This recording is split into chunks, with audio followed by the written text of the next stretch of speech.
You know that feeling you sometimes get? That what if the world around you isn't actually real? It's a classic sci-fi idea, right? But today, it's becoming a genuine, real-world question. We're about to dive into not just if our reality is a simulation, but what happens when we're the ones building a new one with AI. So let's start with the big one. Are you living in a computer simulation? It's the ultimate late-night dorm room question, the kind of mind-bender that feels like pure fantasy. But here's the thing. Philosophers and actual scientists take this idea very, very seriously. So how could we possibly be living inside a computer program? Well, this whole debate really got supercharged back in the early 2000s, all thanks to a single, really powerful philosophical argument. Now, it's not definitive proof, but it lays out this logical puzzle that is just incredibly difficult to argue with. And this is where it all started. This is the first line from philosopher Nick Bostrom's now famous 2003 paper. He didn't just come out and say, hey, we're in a simulation. No, he did something much more clever. He laid out a trilemma, basically a set of three possibilities, and argued that pure logic demands that at least one of them has to be true. Okay, so here are Bostrom's three options. First, extinction. Pretty simple. We just wipe ourselves out before we ever get powerful enough to create these incredibly detailed ancestor simulations. Option 2, disinterest. We somehow survive, we become this super advanced civilization, but for whatever reason, maybe ethics, maybe we just get bored, we decide not to run simulations of the past. But, and this is the kicker, if those first two options are false, that only leaves the third one. If advanced civilizations do exist, and they do run these simulations, they'd probably run billions of them. And if that's the case, the number of simulated people would just vastly outnumber the real ones, making it statistically almost a sure thing that we are one of them. But this is where the whole debate takes a really fascinating turn, because it's not just a philosophical game about the distant future anymore. It's about what is happening right now, on the very screens in front of us. For years, the argument was always about them. You know, some other almost godlike intelligence with unimaginable computing power, simulating our entire physical universe, right from the Big Bang. And here is the pivot, the crucial shift in thinking. What if the modern simulation isn't about simulating quarks and atoms?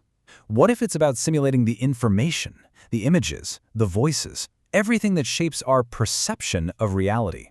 With the explosion of generative AI, we've kind of stopped waiting for some other civilization to build the simulation, because we're too busy building it ourselves. And this isn't even a new idea. Decades ago, a philosopher named Jean Baudrillard called this hyperreality. It's that tipping point where the simulation becomes more compelling, more persuasive, even more real than the original thing. Think about it. AI-generated content isn't just a copy of reality anymore. It's often a faster, cleaner, more satisfying version of it. So, what happens when we start living inside this emerging hyperreality? Well, the very ground beneath our feet, our shared sense of what is true, it just begins to dissolve. This quote is from Hani Farid, a digital forensics expert, and his point is pretty chilling. As AI allows pretty much anyone to generate customized, totally believable content, we stop sharing a common set of facts. We all just retreat into our own personalized bubbles, each one a slightly different version of reality, all curated by algorithms. This is Baudrillard's whole argument, but supercharged by modern AI. A deepfake video, for example, isn't just masking what a politician really said. It's creating an entirely new, completely fabricated event that is now competing with the real one for your belief. The simulation isn't a distortion anymore. It's a flat-out replacement. And here's the really dangerous consequence of all this. Once we all know that perfect fakes are possible, a guilty person who's caught on a very real video can just turn around and claim, nope, that's a deep fake. This is what's known as the liar's dividend. The mere existence of fakes makes it way easier to deny the truth, and it basically poisons the entire well of evidence itself. But the effects aren't just external. They're not just about what we see online. This new simulated reality is having a profound impact on how we think.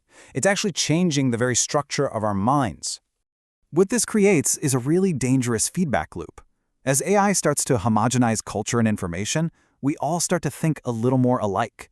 And that, in turn, makes us perceive AI as being more intelligent, maybe even conscious, just because its output feels so familiar and correct. And that trust makes us even more susceptible to its influence. You see? It's a powerful, self-reinforcing cycle. Psychologists have a term for this: cognitive offloading.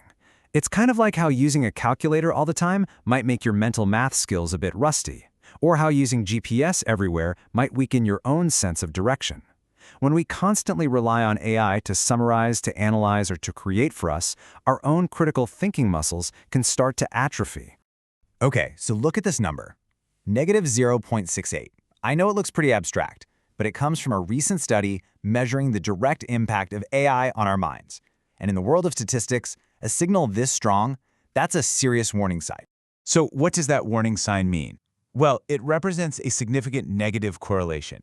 In simple terms, the more that people in the study passively offloaded their thinking to AI for things like analysis or problem solving, the worse they performed on critical thinking tests. We're not just using a tool anymore. We might actually be outsourcing our ability to think deeply. So where does all of this lead? I mean, we started with this wild sci-fi question about being trapped in someone else's computer, but we've ended up in a much, much stranger place. We might be building our own trap. So let's just quickly retrace our steps. We started with Bostrom's big philosophical puzzle. From there, we landed smack in the middle of today's AI-driven hyperreality, a world that's eroding our shared truth and might even be weakening our minds through this cognitive offloading. The key takeaway is that the simulation we should be worried about isn't one of physics. It's the one being built right now for our perception. And this brings us all the way back to the beginning, but with a much more urgent question. If our daily experience, everything we see, hear, and feel, is increasingly manufactured by AI, what does it even mean to be real? If the simulation controls not our atoms, but our minds, have we already lost the ability to tell the difference? That's the question we're all going to have to answer, and